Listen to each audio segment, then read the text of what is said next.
Vamos mergulhar hoje num dos capítulos mais intensos e polêmicos da história da Fórmula 1. É uma saga sobre rivalidade, sobre honra e, claro, sobre vingança, que culminou numa das primeiras curvas mais famosas ou infames de todos os tempos. E essa frase aí, essa frase do Ayrton Senna, dita um pouco antes da corrida decisiva, já diz tudo. Ela mostra a mentalidade implacável que ia definir a briga pelo campeonato de 90. Aqui não se tratava só de vencer, sabe? Era um acerto de contas. Para a gente entender de verdade o que aconteceu naquele dia, primeiro, a gente precisa conhecer os protagonistas. Dois dos maiores pilotos da história, com estilos e personalidades que eram, assim, o oposto um do outro. Olha só, em 1989, eles eram da mesma equipe, a McLaren, e já era uma parceria, digamos, explosiva.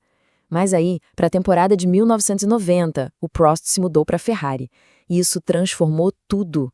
Eles deixaram de ser companheiros de equipe em pé de guerra para virar rivais diretos em equipes concorrentes. A tensão foi para outro nível.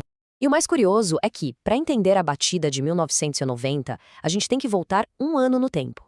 A semente de tudo isso que a gente vai ver foi plantada no final igualmente dramático da temporada de 1989. E esse é o ponto-chave da história toda. O Senna carregava um sentimento profundo de injustiça.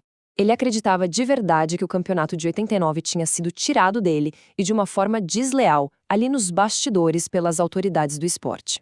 Então vamos recapitular o que rolou em Suzuka em 89. Primeiro, a colisão entre os dois, que eram da mesma equipe. O Senna, de um jeito espetacular, consegue voltar para a pista e vence a corrida. Só que aí vem a polêmica. Ele é desclassificado por causa da manobra que usou para voltar ao circuito. A decisão, que muita gente viu como influenciada pelo presidente da FIA, o francês Jean-Marie Balestre, acabou dando o título para o Prost. E o Senna, bem, ele jamais esqueceu isso. E isso tudo nos traz de volta para 1990. Com a memória de 89 ainda muito viva, a temporada inteira virou um grande duelo entre esses dois gigantes. Cada corrida era um novo campo de batalha. E a briga não era só na pista, era técnica também. O Senna tinha a potentíssima McLaren Honda, enquanto Prost estava liderando o desenvolvimento de uma Ferrari que melhorava a cada corrida, ameaçando de verdade a soberania da equipe inglesa. No começo da temporada, parecia que não ia ter para ninguém. O Senna começou o ano de um jeito dominante, construindo uma liderança bem sólida no campeonato, com uma consistência impressionante. Mas aí, a Ferrari achou o caminho. O Prost reagiu de uma forma espetacular bem no meio da temporada, engatando 3 vitórias seguidas. E de repente, a liderança do campeonato era dele. O jogo tinha virado completamente. Mas essa foi a resposta de um campeão. Sob uma pressão gigantesca, o Senna foi lá e revidou. Ele conseguiu vitórias importantíssimas em circuitos de alta velocidade, mostrando toda a sua determinação e retomando o controle do campeonato. E foi assim que a gente chegou ao momento decisivo. Apenas 9 pontos separavam os dois. Com só 2 corridas faltando, estava tudo em aberto. O campeonato seria decidido, mais uma vez, em Suzuka. Chegamos então ao fim de semana que ia definir tudo. Toda a atenção, toda a rivalidade e aquele desejo de vingança da temporada inteira. Tudo estava prestes a explodir no circuito japonês.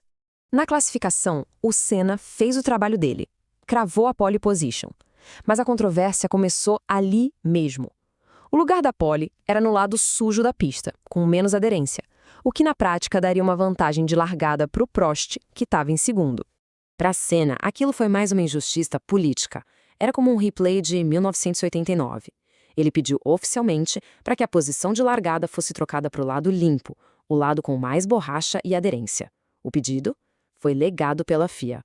E para Senna, essa foi a confirmação final de que o sistema estava contra ele. E então, as luzes se apagaram. Exatamente como Senna previu, o Prost largou melhor e tomou a frente. Mas o Senna, ele cumpriu a palavra dele. Não tirou o pé. Mergulhou por dentro na primeira curva. Nenhum dos dois cedeu 1 centímetro. O resultado foi uma colisão violenta a quase 300 km por hora. Fim de corrida para os dois. Fim de campeonato. A poeira baixou em segundos, mas o impacto daquela batida iria ecoar por décadas. O campeonato estava decidido da maneira mais dramática e, sem dúvida, controversa possível. O resultado foi imediato. Com os dois fora da prova, o Prost não tinha mais como, matematicamente, alcançar a pontuação do Senna na última etapa. Ali mesmo, na caixa de brita da primeira curva, Ayrton Senna conquistava seu segundo título mundial de Fórmula 1. E os números estão aí para provar que, apesar do final polêmico, a temporada do Senna foi espetacular. Foram 6 vitórias e 10 pole positions. O desempenho dele ao longo do ano foi o que o colocou naquela posição de poder decidir o título nos seus próprios termos. Mas aqui vem a revelação final. Anos mais tarde, o próprio Senna admitiu: a colisão não foi um acidente de corrida. Foi um ato deliberado, uma forma de protesto, uma vingança pela maneira como ele sentiu que o título de 1989 lhe foi tirado. Basicamente, ele fez justiça com as próprias mãos. E no fim a gente fica com essa questão, né? Uma pergunta que, olha, divide o mundo do automobilismo até hoje. O que foi aquilo? Agressividade calculada? A frieza de um campeão que faz o que for preciso para vencer? Ou foi uma vingança que passou de todos os limites do esporte? A resposta para essa pergunta talvez seja o que define a maneira como cada um de nós enxerga a lenda que foi Ayrton Senna.